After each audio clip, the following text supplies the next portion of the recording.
we've met before. She doesn't take it. Instead, raising a brow, she asks, "Sure you'd remember if we had?" Her voice is husky and low, stroking softly against the back of my brain, like she's somehow managed to scratch at the fringe edge of some hard-to-reach itch. But then her words register, and I get it. Shit. She already knows who I am. And not just the hockey stuff. "Reputation's that bad, huh?" I ask, rubbing my neck with a sheepish grin. I know it is.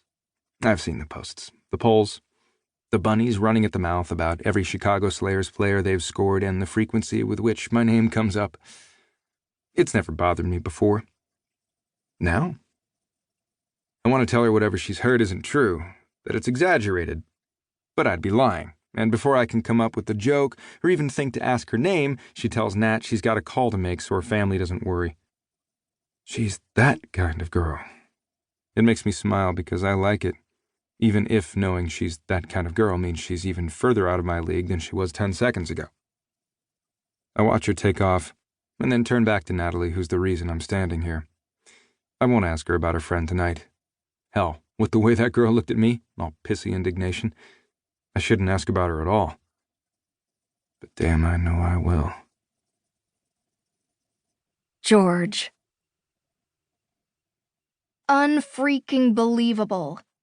Ducking around a corner, I press my back to the wall and suck one shaky breath after another until the spots behind my eyes finally clear, along with any wayward thoughts about a third Slayers hockey player needing a bed in the ER.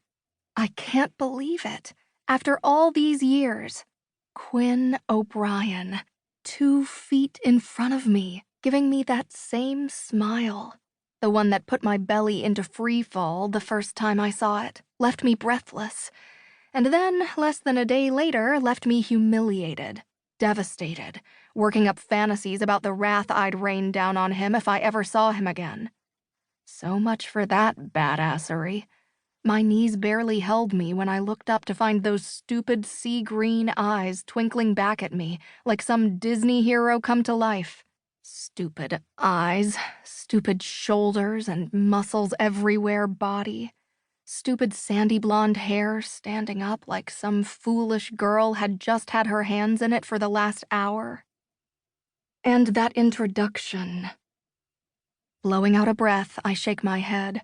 He didn't even recognize me, though why I ever thought he might is beyond me. 6 years later, and I'm still reading more into that night than there ever was. More into those soul-deep stares and slow touches. More into those tender words that turned out to be total lies. And dang it, that shouldn't hurt. I shouldn't be ashamed, but that's exactly where I am. I'm ashamed to have let myself believe there was a chance in hell this dickweed would remember some girl from winter break 6 years ago.